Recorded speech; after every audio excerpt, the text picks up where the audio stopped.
네, 안녕하세요 여러분. 반갑습니다. 박프로입니다. 오늘 넥스트 거래에서 이 임상에 대한 실패 공시가 나온 이후에 24% 정도 급락을 했습니다.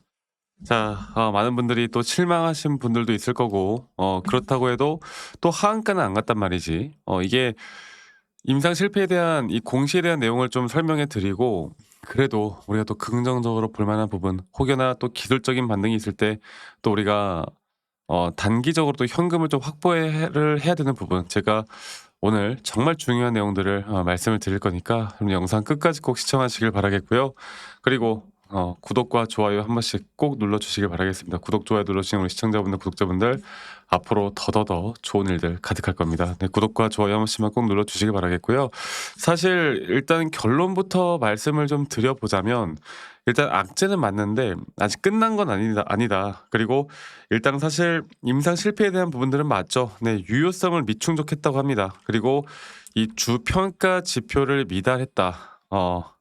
통계적으로 의미 없는 부분들이 좀 나왔고, 임상도에 따른 뭐 오히려 위약이 더 높은 부분들. 그래서 시장에서는 일단 약이 효과가 있다고 입증을 못했다라고 지금 받아들이면서 또 이렇게 임상 실패가 나오고 24% 급락이 나왔다는 건, 사실 이런 공시가 나오고 이렇게 급락이 나온 건 당연히 자연스러운 부분이다. 그런데 중요한 건 여러분들, 원래 이런 식으로 이 기업 바이오 쪽, 제약 쪽에서 임상 3상 실패가 나오잖아요. 그러면 하한가는 물론이고 그다음에 이제 쩌마 막 미친 듯이 이제 빠지거든요. 근데 일단 하한가를 피했어요. 그리고 거래량이 터졌습니다. 그리고 일반적으로 이렇게 나쁜 악재가 나왔는데 이 밑에서 이걸 매수를 받쳐줬던 거래량이 개인들일 수가 없거든요, 사실. 네.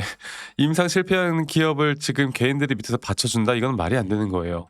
그리고 일단 하한가를 안 갔던 핵심 포인트가 뭐냐면, 일단 완전한 실패가 아니다라고 좀 말씀을 드리고 싶어요. 완전한 실패가 아니다.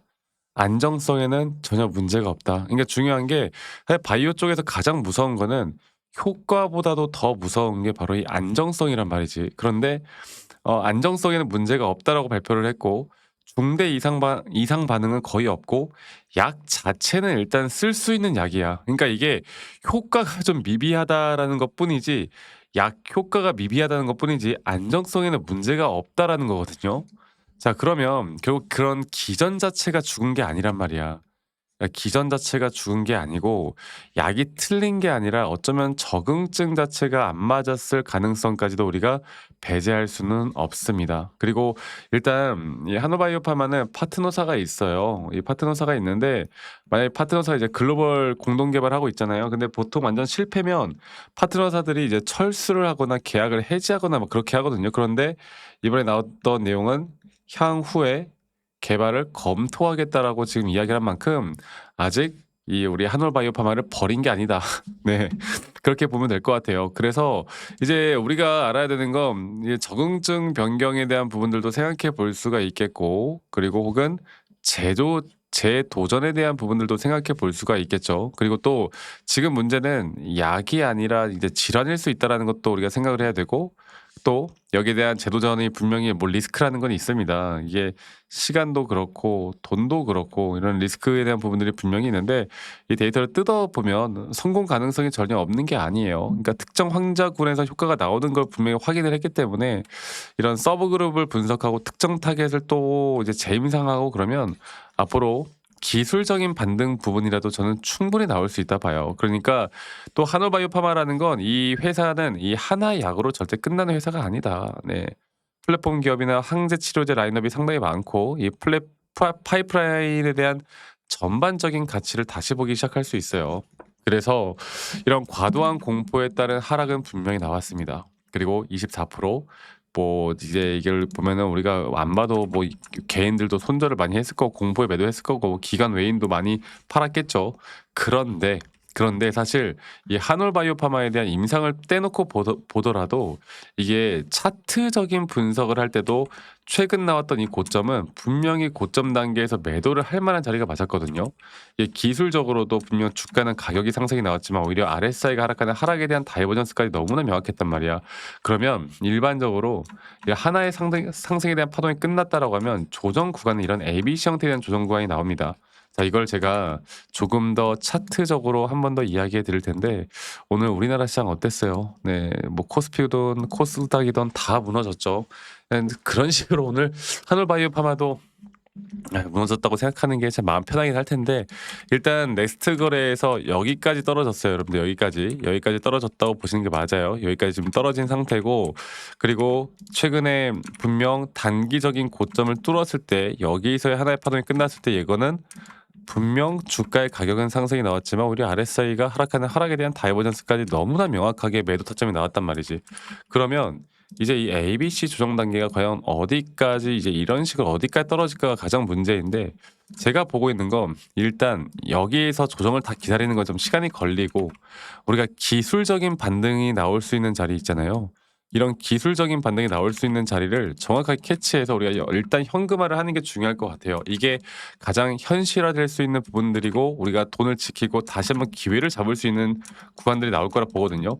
그래서 이거는 뭐 기사 뉴스나 이런 걸 보고 판단하는 게 아니라 이젠 차트적으로 어느 정도 기술적인 부분들도 우리가 판단을 하고 들어가야 하는 부분이다라는 걸 이야기 드리도록 하겠습니다. 그리고 이러한 변동성들은 앞으로도 계속 될 거고 이 재료에 대해서 그리고 공시에 대해서 임상에 대해서도 우리가 알아야 되는 건 맞지만 정확하게 타점을 잡는다는 건 이런 기술적 분석들도 분명히 중요한 부분들이 있기 때문에 앞으로 우리가 기술적으로 또 단기적인 기술적 반등에 대한 최대 고점이 왔을 때 또 우리가 매수 타점이 추후에 왔을 때 이런 타점들이 나올 때마다 저는 여러분들과 라이브 영상이나 타점에 대한 영상들을 계속 같이 공유를 해 나갈 예정이고요. 그리고 우리 또 시청하시는 분들 중에 뭐 직장 다니시거나 뭐 자영업 하시거나 주부님들도 그렇고 다들 바쁘시니까 이런 영상들을 못 볼 때가 많단 말이에요. 그래서 제가 웬만하면 다이렉트로 제가 문자로 안내를 좀 해드릴 예정이고 앞으로의 매수 혹은 앞으로의 매도에 대한 타점들을 여러분들과 다 같이 잡아나갈 예정이고 그 부분들은 이 밑에 있는 제 번호로 한올바이오파마의 한올바이오파마의 한올이라고 이 두 글자만 저에게 문자 한 통 남기시면 되겠습니다. 아시겠죠? 또 문자 남기신 분들 제가 한 분도 빠짐없이 다 소중하게 저장을 해 놓을 거고 제가 일괄적으로 안내를 해 드릴 거예요. 아시겠죠? 이 부분 꼭 기억해 주시길 바라겠고 그리고 가끔 문자 보내시는 분들 중에 저한테 이제 뭐 선물 같은 거 기프트콘 이런 거 보내시는 분들이 꽤나 많으세요. 근데 제가 이런 거 받지 않습니다. 대신 여러분들의 구독과 여러분들의 좋아요가 저에게 가장 또 큰 힘이 된다라는 거 이거 하나만 여러분들 꼭 기억해 주세요. 아시겠죠? 그리고 아니 너가 뭐 그렇게 타점을 또 잘 잡으면 너 혼자 하면 되는 거지 왜 이런 걸 다 같이 또 공유를 하느냐 이렇게 말씀들도 많이 하시는데 여러분들 저는 혼자 너무나 잘 하고 있고요. 저는 미증시나 또는 코인 시장 전반적인 시장을 항상 공부하고 있고 이렇게 시장을 공부하다 보면 개별적인 종목에 대한 타점들을 잡아나가는 게 어렵지가 않습니다. 저도 마찬가지로 주식 초보 시절에 정말 많은 우여곡절들이 있었고 남들 따라서 매수도 해보고 남들 따라서 매도도 해보고 뭐 남들이 좋다고 하는 거 따라서 여러 가지를 정말 많이 해봤고 뭐 뉴스 기사도 많이 찾아봤고 그리고 뭐 여러 가지가 있죠. 뭐 재무제표도 보고. 근데 이런 식으로 하다가 제가 정말 많은 손실을 봤거든요. 근데 제가 이런 것들을 다 극복하고 다시 한번 돈을 벌 수 있었던 건 항상 첫 번째로 시장에 대한 공부와 두 번째로 이런 차트적인 기준과 원칙이었어요. 그리고 제가 이런 노하우들을 또 여러분들과 다 같이 함께 할 거니까 많은 분들 꼭 참여를 하셨으면 좋겠다는 말씀 제가 한 번 더 드리도록 하고요.